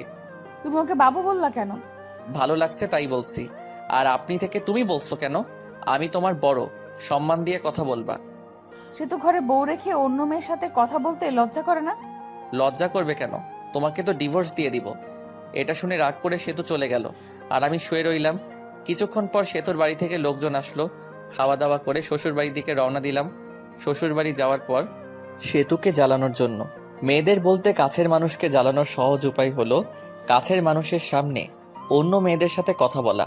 শ্বশুর বাড়িতে যাওয়ার পর সেতুদের সব আত্মীয়রা ছিল। গিয়ে দেখি আফরিনও আছেই। মেয়েটার মনটা অনেক খারাপ। কপালে যা থাকে তাই তো হয়। আমাদের যে থাকার রুম দেওয়া হয়েছে ওই রুমে আগে থেকেই সেতু ছিল। পরে গেলাম, গিয়ে দেখি সেতুর বোনগুলো একসাথে বসে আছে। আমিও তাদের সাথে যোগ দিলাম। ওদের ভিতর থেকে একটা মেয়ে, দুলাভাই কত হ্যান্ডসাম। ও মা তাই নাকি? তুমিও অনেক কিউট। সেতুর সাথে বিয়ে না হলে তোমাকেই বিয়ে করতাম। সবাই হেসে দিল। তখন আরেকটা মেয়ে, দুলাভাই সেতুকে হানিমুনি কই নিয়ে যাবেন? সেতুকে নিয়ে হানিমুনে যায় কি হব? হানিমুন তো শালিদের নিয়ে যাইতে হয়, তাহলে মজা বেশি হয়। আমি তো ভাবছি সেতুকে রেখে তোমাদের সবাইকে নিয়ে হানিমুনে যাব। আহারে, সেতুকে রাইখা গেলে সেতু কষ্ট পাইবো। সে তো আনরোমান্টিক একটা মেয়ে। সেতুকে নিয়ে হানিমুনে গেলে টাকাটাই নষ্ট। তা না, তোমরা অনেক রোমান্টিক মনে হইতেছে। সেতুর দিকে তাকিয়ে দেখি সেতু সাপের মতো ফসফস করতেছে। যা, তোরা সবাই যা, ঘর থেকে বের হ। আমি ঘুমাবো, অনেক ঘুম ধরেছে। চলে যাচ্ছি। তোর স্বামীর ভাগ আমি নেব না। এই বলে সবাই চলে গেল। সেতু দরজা আটকিয়ে দিল আর আমার কাছে এসে বলতে লাগলো, ছি ছি, অন্য মেয়েকে হানিমুনে যেতে চাও, শরম করে না? বুঝলাম না, আমি তো ওদের সাথে মজা করে বলছি। পরে সেতু শুয়ে পড়ল। আমিও শুয়ে থেকে গেম খেলতেছি ফুল সাউন্ড দিয়ে, যেন সেতু ঘুমাতে না পারে। বাইরে গিয়ে গেম খেলুন, আমার ঘুমের সমস্যা হচ্ছে। সমস্যা হলে অন্য ঘরে গিয়ে ঘুমাও। সেতু পরে ফোনটা নিয়ে রেখে দিল। আমিও বাচ্চাদের মতো শুয়ে রইলাম। এভাবে ঝগড়া, সেতুর অপমান। আমি কোনোদিন বাবা হতে পারবো না। সে ডিভোর্সও চাই প্রতিদিন। আমিও কিছুই বলি না। 7 দিন শুনলাম এসব। এখন রংপুর চলে যাচ্ছি। অফিসে সেতুকে রেখে যাচ্ছি। পরে সবকিছু ঠিক করে সেতুকেও নিয়ে যাব। সবার কাছ থেকে বিদায় নিয়ে নিলাম। এখন সেতুর কাছে গেলাম। ভালোভাবে থেকো আর দোয়া করিও আমার জন্য। দোয়া করে কি হবে? তুমি মরলেই তো আমি খুশি হব। তুমি এটা বলতে পারলে? যেটা সত্যি ওটাই বললাম। আমি আর কিছু না বলে চলে আসলাম। বের হয়ে হাসি মুখে আব্বু আম্মুর কাছ থেকে বিদায় নিলাম। কিন্তু ওই সময় আমার খুব কষ্ট হচ্ছিল। মনে হইতেছিল যে আমি কান্না করি। আমি এত বিরক্তকর হয়ে গেছি যে কেউ একজন আমাকে মারার কথা বলছে। ভিতরে কষ্ট আর বাইরে হাসি নিয়ে চলে গেলাম চাকরি করতে। সকালের গাড়িতে গেছি, তাড়াতাড়ি পৌঁছাইছি। রাতে আম্মুর ওই জায়গায় কল দিছিলাম। আম্মুকে জিজ্ঞেস করছি সেতুর কথা। সেতুকেও ফোন দিছিলাম, কিন্তু রিসিভ করেনি, কেটে দিছে। পরের দিন সকালে উঠে অফিসের জন্য রেডি হয়ে অফিসে গেলাম। যাওয়ার পরেই পিয়ন এসে বলল, ম্যাডাম আপনাকে ডাকলো। আমি ভাবতে লাগলাম আগে তো স্যার ছিল, এখন ম্যাডাম কই থেকে আসলো। ভাবাভাবি বাদ দিয়ে গেলাম ম্যাডামের রুমের সামনে গিয়ে। ম্যাডাম আসতে পারি? আসেন। আমি ভিতরে গিয়ে ম্যাডামকে দেখে তো অবাক, কারণ ম্যাডাম আর কেউ নয়, বিয়েবাড়ি সেই আফরিন। আফরিন দেখে ভয় পেয়ে গেলাম। বিয়েবাড়িতে যা কিছু করছি চাকরি থেকে বের করে দেয় নাকি আবার। ভয়ে ভয়ে কাছে গিয়ে, আপনি আমাকে ডেকেছেন ম্যাডাম? তা কেমন আছেন? আর আপনার বউ কেমন আছে? আমি ভালো আছি, আর আমার বউও ভালো আছে। ভালো থাকলেই ভালো। ম্যাডাম, সেদিনের ভুলগুলোর জন্য দুঃখিত, মাফ করে দিবেন। ওইসব আমি ভুলে গেছি। আপনার বউকে সাথে নিয়ে এসেছেন? না, কিছুদিন পরে নিয়ে আসবো। নিয়ে আসলে আমাদের বাড়িতে নিয়ে যান সময় করে। আপনি বসের কি হন? আপনার বস আমার বাবা হয়। এমনি আপনার সাথে দেখা এবং অফিসটা ঘুরে দেখতে এসেছি। ম্যাডাম তাহলে আসি, অনেক কাজ করতে হবে, অনেক দিন পর আসলাম, দেখতেই তো পারছেন। এরপর কোনোদিন দেখা হলে ম্যাডাম বলবা না, নাম ধরে বলবা এবং তুমি করে বলবা। জি। পরে আসলাম কেবিনে বসে কাজ করা শুরু করলাম। কাজ শেষ করে ম্যাচের দিকে রওনা দিলাম। আজকে অফিস ছুটির আগে বের হয়েছি, কারণ হলো একটা বাসা খুঁজে বের করতে হবে। ম্যাচে তো আর বউ নিয়ে থাকা যাবে না। বাসা খুঁজেও পেলাম, বাসা ঠিক করে ম্যাচে ফিরলাম। পরের দিন বাসায় শিফট হব। পরে বাসায় শিফট হলাম। এখন বাসায় থেকে অফিস যাওয়া আসা করি। আমি রংপুর এসেছি 7 দিন হয়ে গেছে। এই 7 দিনে সেতুকে কল মেসেজ দিছি, কিন্তু কোনো রিপ্লাই পাইনি। একদিন সেতু আব্বু আম্মু এবং সেতুর আব্বু আম্মু সবাই একখানে বসে দেখে গল্প করছিল। তখন সেতু সবাইকে একটা প্রশ্ন করে, আম্মু, ওর কি কোনোদিনও বড়সড় অ্যাক্সিডেন্ট হয়েছিল? না, শুভ খুব সাবধানে চলাচল করে। সবাই নাই করলো, কারণ আমার তো অ্যাক্সিডেন্ট হয়নি। কিন্তু ও তো বললো ওর একটা বড় অ্যাক্সিডেন্ট হয়েছিল, তারপর থেকে ওর বাবা হওয়ার ক্ষমতা হারিয়ে ফেলেছে। তোমার সাথে মজা করার জন্য বলেছে এসব। ও তো কোনো ডাক্তার দেখানোর জন্য হাসপাতালেও যায়নি। আমি তো অনেক বড় ভুল করে ফেলেছি। কি ভুল? আমি তো শুভর কথা বিশ্বাস করে শুভর সাথে অনেক খারাপ ব্যবহার করছি। শুভর কাছে ক্ষমা চেয়ে নিও, তাই হবে। পরে সেতু ওইখান থেকে চলে আসে আর ঘরে এসে ভাবতে লাগে পুরোনো কথাগুলো। এখন শুভকে কিভাবে পটানো যায় সেটাই ভাবতে হবে। শুভকে জানানো যাবে না যে আমি এসব জানি। শুভকে যখন আমি ভালোবাসি এর কথা বলেছিলাম, ও তখন বলেছিল এটা আবেগ। আমি তো কত কিছু বলেছিলাম, তারপর তো আমি কত খারাপ ব্যবহার করলাম। এখন শুভ কি আমায় মেনে নিবে? এখন শুভ ভালোবাসার কথা বললে কি ভাববে? শুভর সাথে তো আমি এই কয়েকদিন কথাও বলিনি। অনেকবার ফোন দিছে, আমি তোর ফোনটাও ধরিনি। পরে তো আবার ফোন দিবেই, তখন কথা বলবো। এখন আমি আর সেতুকে কল দেই না। উকিলের সাথেও কথা বলছি ডিভোর্সের ব্যাপারে। সে যত দ্রুত সম্ভব উকিল কাজটা করে দিতে চাইছে। 7 দিন চলে যায়, তাও সেতুকে একবারই কল দেই না। সেতু আমাকে কল দেয়নি। সেতুর এখন আর ভালো লাগে না। সেতুর শুধু ইচ্ছে হয় শুভের সাথে কথা বলবে। সেতু মিস করে ওই দিনগুলো যে দিনগুলোতে শুভকে দেখতেই পারে নাই। শুভ কত কিছু বলেছে। যখন সেতুর ফোনটা বেজে ওঠে তখনই সেতুর মনে হয় শুভ মেসেজ দিছে বা কল দিছে, কিন্তু শুভ কোনো মেসেজ বা কল দেয় না। সেতু শুভকে কল দিতে চায়, কিন্তু কোনো একটা কিছু কারণে শুভকে মেসেজ বা কল দিতে পারে না। এখন আর শুভের সেতুর কথা মনে পড়ে না। শুভের প্রথম প্রথম অনেক কষ্ট হয়েছে আর নিজেই নিজেকে দোষ দেয়। সেতুকে মিথ্যা কথা বলাটা ঠিক হয়নি।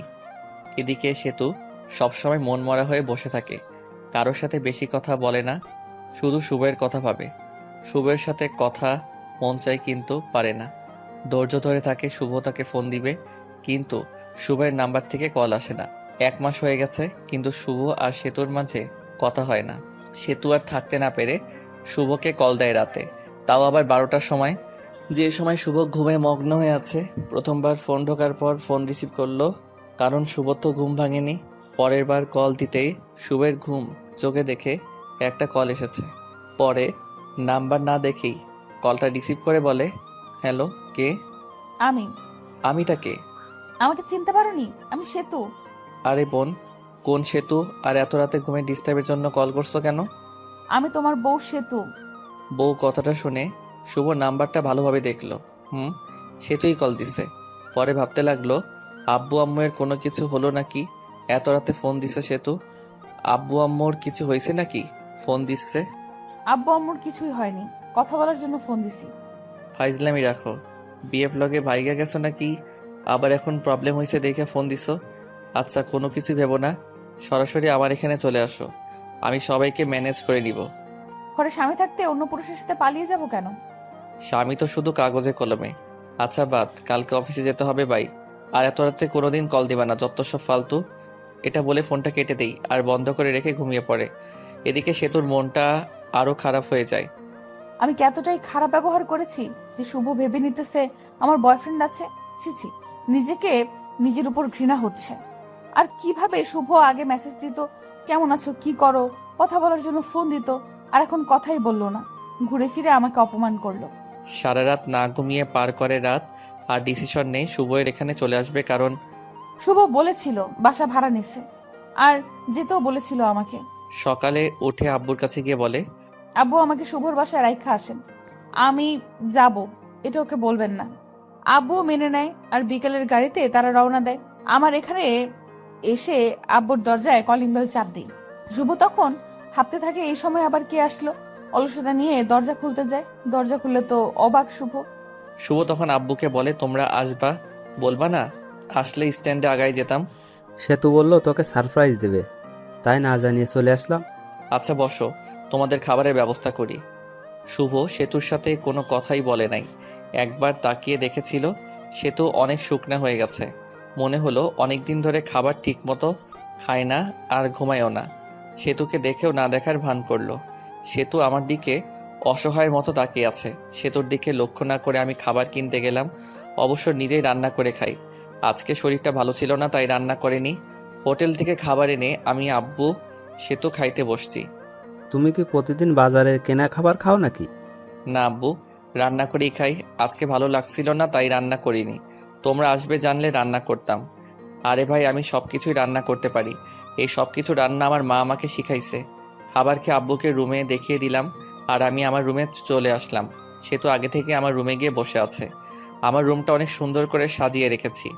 রুমটা এমনভাবে সাজিয়েছি যেটা লিখে প্রকাশ করতে পারছি না। ঘরে গিয়ে দেখি সেতু বিছানায় শুয়ে কার সাথে যেন কথা বলছে। কথা বলা দেখে জিজ্ঞেস করলাম, বিএফের সাথে কথা বলো নাকি?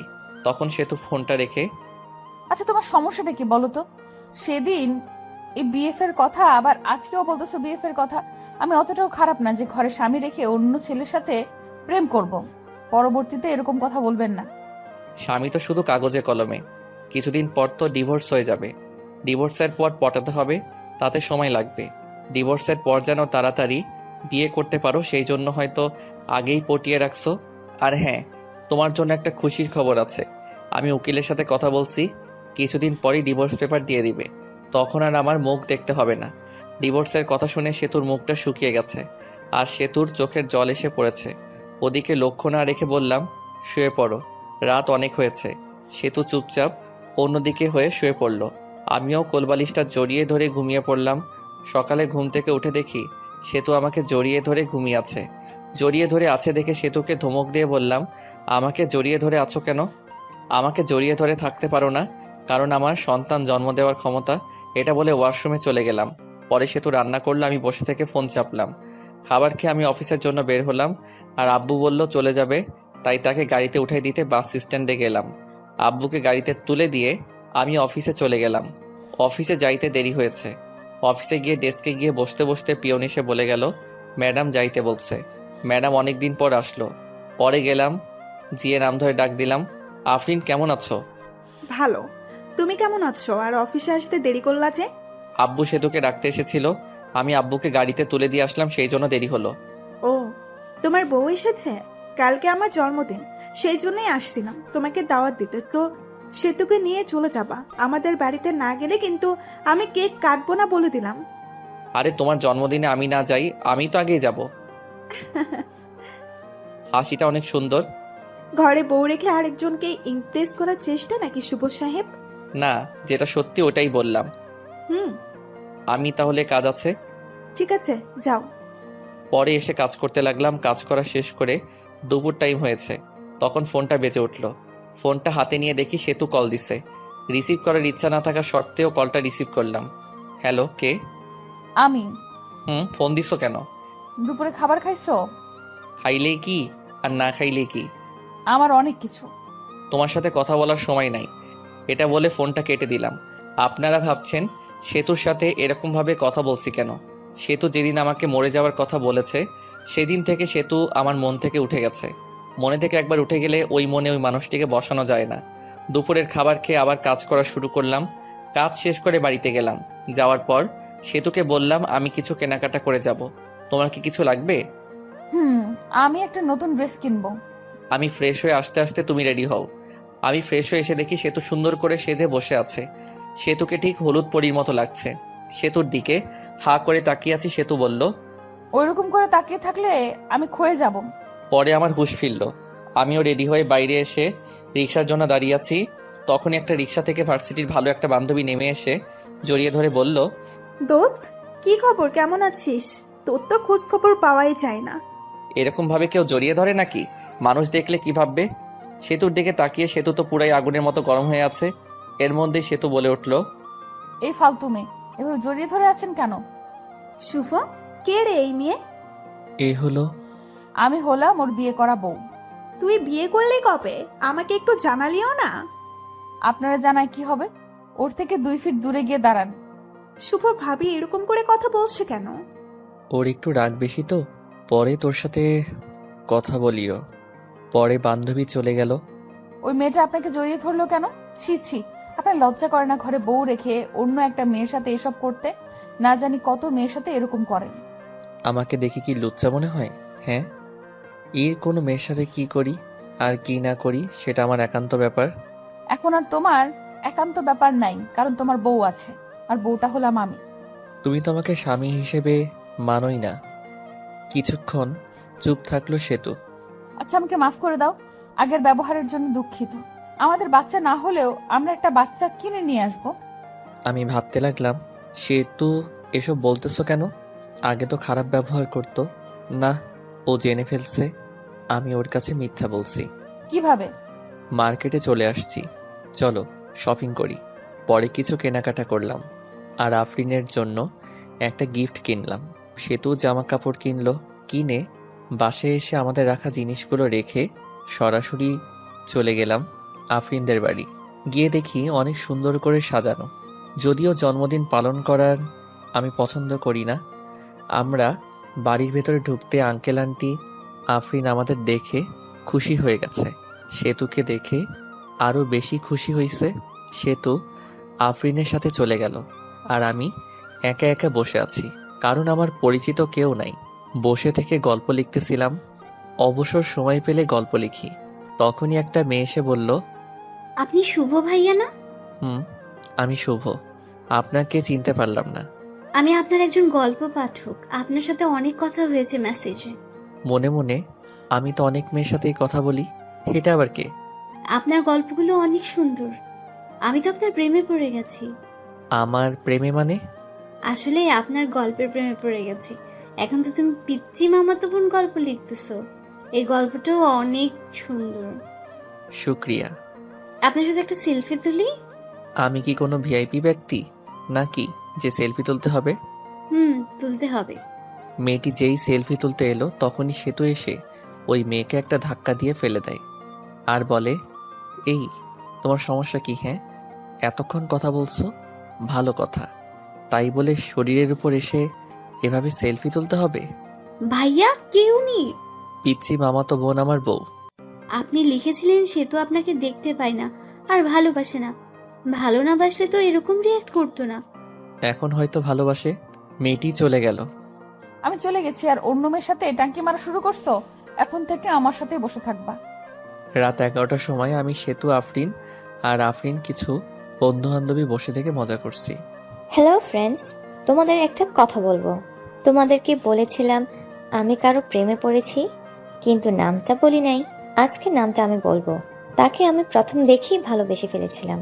শুভ, সেতু, আমার এখানে আসো তো একটু। আমি আর সেতু গেলাম তখন। আমি শুভ, এই যে একে দেখছো, একে দেখে ভালোবেসে ফেলেছিলাম, কিন্তু ভালোবাসাটা মনে রয়ে গেছে। কারণ এই যে মেয়েটা সেতু, সেতু হলো শুভের বউ। আমার মনে ভালোবাসা মনেই রয়ে গেল।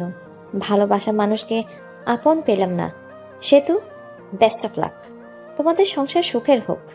শুভরাত্রি। এটা বলে আমি আফরিন ঢুলতে ঢুলতে চলে গেল। অনেক ড্রিঙ্ক করেছে হয়তো। ওর কথাগুলো নিজের উপর নিজেরই অনেক রাগ উঠে গেল। শালার কেন যে ওইসব করতে গেলাম। চলো বাড়িতে চলে যাব। পরে আমরাও চলে আসি আর ভাবতে লাগি, সেতু কি সত্যিই আমাকে ভালোবাসে? যদি ভালো না বাসতো তাহলে তো মেয়েদের সাথে কথা বলার সময় জেলাসি ফিল করতো না। ভাবতে ভাবতে বাসায় চলে আসি। পরের দিন অফিস বন্ধ ছিল। আমার মাথায় একটা কথা ঘুরপাক খাচ্ছে, সেতু কি সত্যি ভালোবাসে আমাকে? পরের দিন অফিস বন্ধ থাকায় সেতু বলে, চলো একটু ঘুরে আসি। তুমি তো আমাকে নিয়ে একটু ঘুরতে যাও না? আমিও রাজি হয়ে যাই, ঘুরতে যাই। সেতুর সাথে ঘুরতে ভালোই লাগছিল। সেতুকে ফুচকা খাওয়াই দিছি। আরও অনেক অনেক রোমান্টিকভাবে দিনটা পার করলাম। 2 দিন কেটে গিয়েছে, কিন্তু সেতুর সাথে খারাপ ব্যবহার করিনি, বরং রোমান্টিকভাবে দিনগুলো পার করছি। হঠাৎ করে একদিন অফিস থেকে তাড়াতাড়ি চলে আসি, কারণ বাড়িতে এসে ফ্রেশ হয়ে আবার কোম্পানির কাজের জন্য বাইরে যাব। দরজায় এসে ধাক্কা দিতেই দরজা খুলে গেল। ঘরে ঢুকে দেখি সেতু মনে হয় কারোর সাথে কথা বলছে। মিষ্টি মিষ্টি হেসে কথা শোনার জন্য কোনো রকম শব্দ না করে ওর কাছে গেলাম। জানিস, শুভ তো মনে হয় আমাকে মেনে নিয়েছে। শুভ জানে না যে আমি ওর মিথ্যা কথা ধরে ফেলেছি। আমি জানি ওর কোনো সমস্যা নেই। আমি এই কথা শুনে বুঝতে পারলাম ও সবকিছু জেনে ফেলেছে যে আমি সন্তান জন্ম দিতে পারবো না। এটা মিথ্যা কথা। আমি নতুন একটা আইডিয়া বের করলাম, কারণ সে তো আমাকে এখনো ফুলফিলভাবে ভালোবাসেনি। কোনো শব্দ না করে একটু পিছিয়ে এসে সেতুকে ডাক দিলাম। সেতু ফোনটা কেটে দিয়ে আমাকে জিজ্ঞেস করলো, তুমি এত তাড়াতাড়ি আসছো? আসাতে সমস্যা হয়েছে? না, সমস্যা হবে কেন? আমি আরো খুশি হয়েছি তোমার সাথে বেশি সময় কাটাতে পারবো। এসব বলতে বলতে সেতু এসে আমাকে জড়িয়ে ধরলো। জড়িয়ে ধরে ঠোঁটে একটা শুকনা চুমু দিল। আমি সেতুকে ছাড়িয়ে ফ্রেশ হতে চলে গেলাম। ফ্রেশ হয়ে এসে দেখি সেতু টেবিলে খাবার সাজিয়ে রেখেছে। খাইতে বসলাম। সেতুকে বললাম, তুমি খাইছো? না। চলো একসাথে খাই। নিজের হাত দিয়ে খাইতে ইচ্ছে করছে না। আসো আমি খাওয়াই দেই। সেতু খুশি হয়ে গেল। খাবার খেতে সেতুকে জিজ্ঞেস করলাম, আচ্ছা সেতু, তুমি তো এখন সত্যি ভালোবাসো আমাকে, তাই না? অনেক ভালোবাসি। এই যে আমি বাবা হতে পারবো না, এটা যখন তোমার রিলেটিভরা জানবে, তখন তোমাকে অনেক কিছু বলতে পারে। তখন কি তুমি আমাকে ছেড়ে দিয়ে চলে যাবে? লোকে কি বলুক তাতে আমার কিছুই যায় আসে না। আমি তোমাকে কখনোই ছেড়ে যাব না। আমি দীর্ঘ একটা নিঃশ্বাস নিলাম। কথা বলার মাঝেই খাবার খাওয়া শেষ। খাবার খাওয়া শেষ হওয়ার পর রেডি হয়ে সেতুকে একটা চুমু দিয়ে কাজের জন্য বের হলাম। বাড়ি থেকে বের হয়ে একটা বন্ধুর সাথে দেখা করলাম। ওই বন্ধুর বড় ভাই ডাক্তার, আর তাকে দিয়ে একটা মিথ্যা রিপোর্ট বানাবো। পরে ওই বন্ধুকে সবকিছু খুলে বলি, আর বলি তোর ভাবির ভালোবাসা পরীক্ষা করার জন্য একটা ফেক রিপোর্ট বের করতে হবে। রিপোর্টটা হলো আমি যে বাবা হতে পারবো না, এটার রিপোর্ট। বন্ধু প্রথমে রাজি হয়নি, পরে অনেক জোরাজোরিতে রাজি হয়েছে। পরে সব কিছুই বুঝিয়ে দিয়ে চলে গেলাম আমার কাছে। কাজ থেকে আসলাম, আর আসার সময় সেতুর জন্য আইসক্রিম আর ফুচকা নিয়ে আসলাম, যা দেখে সেতু অনেক খুশি হয়ে গেল। প্রতিদিনই অফিস থেকে আসার সময় সেতুর জন্য কিছু না কিছু নিয়েই আসি। এটা দেখে সেতু দেখে অনেক খুশি হতো, আর আমাকে একটা কিস করতো। 7 দিন যাওয়ার পর রিপোর্ট বের করে। পরে আমি আমার বন্ধুকে বলি, এটা বাড়িতে গিয়ে দিয়ে আসবি। যখন আমি অফিসে থাকবো, বন্ধু তাই করে। আমি অফিসে থাকাকালীন বন্ধু আমার বাড়িতে যায় আর রিপোর্টটা দেয়, আর সেতু রিপোর্টটা নিয়ে পড়তে থাকে। পড়ে দেখে শুভ কোনোদিন বাবা হতে পারবে না। ওখানে এসব লেখা আছে, আর কারণও লেখা আছে। সেতুর মনটা তখন খারাপ হয়ে যায়। কি করবে সে বুঝতে পারে না। শুভের সাথে করবে না করবে কিছুই বুঝতে পারে না। শুভর সাথে থাকার সময়গুলোর কথা ভাবতে থাকে। এসব ভাবতে ভাবতে কোন দিক দিয়ে সময় পার হয়ে যায় সে তো জানেই না। আর আমি অফিস থেকে চলে আসি, আর সেতুর জন্য ফুচকা নিয়ে আসি। বাড়িতে এসে দেখি সেতু মনটা খারাপ করে বসে আছে। আমি সেতুকে ডাক দেই আর বলি, সেতু কি মন খারাপ? তোমার কি তোমার আব্বু আম্মুর কথা মনে পড়ছে? সেতু কোনো কথা না বলে রিপোর্টের কাগজটা আমার হাতে নিল। আমি কাগজটা হাতে নিয়ে বললাম, এসব তো তুমি জানো। তাহলে তোমার বাবা মাকে জিজ্ঞেস করার পর তোমার বাবা মা তাহলে বললো কেন যে তুমি মিথ্যা বলছো, যে তুমি বাবা হতে পারবে না? কারণ আম্মু জানে না। সেতু এই কথা শুনে মুখটা থেকে রাগী বানিয়ে চলে গেল। আমি ফ্রেশ হতে চলে গেলাম। ফ্রেশ হয়ে এসে কিছু খেয়ে নিলাম। সেতুর সাথে কথা বলার চেষ্টা করতেছি, কিন্তু সেতু দরজা খুলছে না। পরে আমি বাইরে বসে থেকে ভিডিও দেখছি। ভিডিও দেখতে দেখতে সন্ধ্যা হয়ে গেল, তখনও সেতু ঘর থেকে বের হলো না। এখন বুঝতে পারলাম সেতু কেন মন খারাপ করে বসে আছে। আমিও ভাবতে থাকলাম, সেতু কি তাহলে আসলেই আমাকে ভালোবাসেনি? সেতু এতদিন কি তাহলে মিথ্যা ভালোবাসতো আমাকে? সেতু তো ঘর থেকে বের হচ্ছে না। সন্ধ্যার রান্নাটা মনে হয় আমারই করতে হবে, তাই রান্না করতে গেলাম। রান্না করার প্রায় শেষ, তখন ঠান্ডা পানি মনে গরম পানিতে হাত দিছি, আর হাতটা গেল পুড়ে। পরে ওমাগো বলে চিৎকার দিয়ে উঠি, কিন্তু আফসোস ধরার মতো কেউ নাই। পরে নিজেই হাত ধরে ঠান্ডা পানিতে কিছুক্ষণ ডুবিয়ে রাখলাম। এরপর ডাক্তারের কাছে গিয়ে হাতটা মেডিসিন লাগিয়ে নিয়ে আসলাম। হাত একেবারে ছুলে গেছে, দেখতে অনেক বৃষ্টি হয়ে গেছে। রান্নার কাজ শেষ করে সেতুকে ডাক দিলাম। বললাম, সেতু, দুপুরের খাবার খাওনি, এখন রাতের খাবারটা খেয়ে নাও, তা না হলে শরীর খারাপ করবে। তুমি হয়তো আমাকে মেনে নিতে পারছো না। ঠিক আছে, আমার ডিভোর্স পেপার রেডি আছে, তোমাকে দিয়ে দেব, তোমাকে মুক্তি দিয়ে দেব। আসো, তাও খেয়ে নাও। পরে সেতু বের হলো। আমার হাতটা সেতুকে দেখাইনি। পরে সেতু চুপচাপ খেয়ে নিল। আমি আর খেতে পারলাম না, কারণ গুনে গুনে আমার ডান হাতটাই পুড়েছে। হাতের কষ্টের থেকে মনের কষ্ট অনেক বড়। সেতুকে অনেকটা ভালোবেসে ফেলেছিলাম। হাত পোড়ার কারণে হাতে জ্বালা পোড়া করছে, আবার মনটাও ভালো নাই। সেতুর সাথে কাটানো সময়ের কথাগুলো ভাবছি, কত সুন্দর ছিল দিনগুলো। এসব ভাবতে ভাবতে চোখে জল এসে গেছে, মনে হচ্ছে চিৎকার করে কাঁদি। ঘুম ধরছেই না, এমনিতেই হাতে জ্বালাতন করতেছে, আবার ক্ষুধা লাগছে। রাত 12টা বেজে গেছে। বসে থেকে কান্না করতেছি। কষ্ট আর সহ্য হচ্ছে না, অনেক কষ্ট হইতেছে, যেটা হয়তো লিখে প্রকাশ করতে পারবো না। চোখ দিয়ে জল থামছেই না। তখনই কাঁধে কারো হাতের ছোঁয়া পেলাম। পিছনে তাকিয়ে দেখি সেতু দাঁড়িয়ে আছে। চোখের জলটা মুছে তুমি এখানে কি করো এত রাতে? আপনি কি করেন? আমার ভালো লাগছে না, তাই আমি বসে আছি। আমারও ভালো লাগছে না, তাই আমিও বসে থাকতে এলাম। তোমার আবার ভালো লাগবে না কেন? তোমার ভালো লাগার কারণে তোমাকে ছেড়ে দিতেছি। ডিভোর্স পেপার তো রেডি আছে, কালকে সকালে নিয়ে আসবো। মন খারাপ করো না তাও। মেয়েদের সাথে ফষ্টি নষ্টি করতে পারো না বলে ডিভোর্স আমাকে দিয়ে দিবে, তাই না? এসব কি বলো? তুমিও বললা ডিভোর্স দিতে। সে তো আমার কলার ধরে বলল, ওই, আমি কখন ডিভোর্স চাইলাম বল? আমি তো চুপচাপ ছিলাম। আমি বাবা হতে পারবো না শুনে তুমি মন খারাপ করে ঘরের দরজা দিয়ে বসেছিলে, তো এটা বোঝাই যায় তুমি আমার সাথে থাকতে চাও না, ডিভোর্স চাও। আর একবার ডিভোর্সের কথা বললে ঘাড়টা মোটকে দিব বলে দিলাম। আসলে আমি সরি, আমার ভুল হয়েছে। আমিও তোমাকে ছাড়া থাকতে পারবো না। আমি তোমার সাথে কাটানো সময়গুলোর কথা ভাবলাম, তুমি আমাকে কতটা কেয়ার করো ওইটা ভাবলাম। বাচ্চা হবে না তো কি হয়েছে, আমরা একটা বাচ্চা কিনে নিয়ে আসবো। সত্যি তুই আমাকে ছেড়ে যাবে না?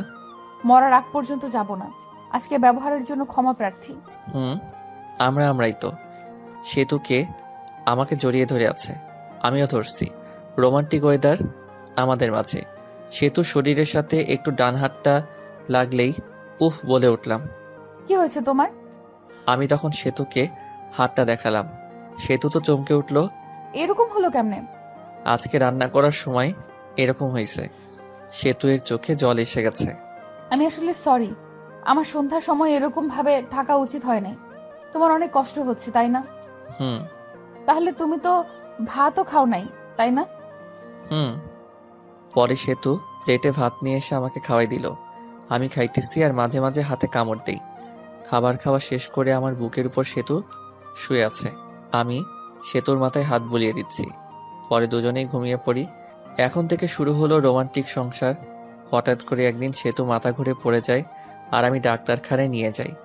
ডাক্তার বলে, খুশির খবর, আপনি বাবা হতে চলেছেন। এটা শুনে আমি অনেক খুশি হই। সেতুকে বলতেই সেতু মুখটা গোমড়া বানিয়ে বলে, আমার পেটে বাচ্চা আসলো কিভাবে? তুমি তো বলেছিলে বাবা হতে পারবে না, আর রিপোর্টেও লেখা ছিল। ও, ওইসব ছিল সাজানো নাটক। ওই রিপোর্ট ছিল সাজানো। তুমি আম্মুর কাছে থেকে জানছিলা। আমার কোনো সমস্যা নাই, এটা আমি জানতে পারি।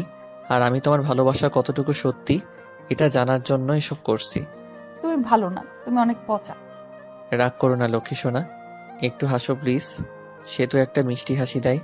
এই খবর বাড়িতে পৌঁছালে সেতুকে সবাই বাড়িতে আনতে চায়, কিন্তু সে তো বাড়িতে আসবে বলে দেয়। আমাকে ছাড়া বলে সেতু এর ভালো লাগে না আমার একটা ছেলে সন্তান হয়, আর দেখতে একেবারেই ওর মায়ের থেকেও সুন্দর। আমি ছেলেকে দেখে ভাবতে লাগলাম আমার চেহারা ততটা ভালো না, তাই যত মেয়ে পিছে ঘুরছে। আর ছেলের চেহারা তো মাশাআল্লাহ অনেক সুন্দর। না, মেয়েরা আমার ছেলের জন্য কি না করে বসে। ধন্যবাদ সবাইকে আমাদের পাশে থাকার জন্য।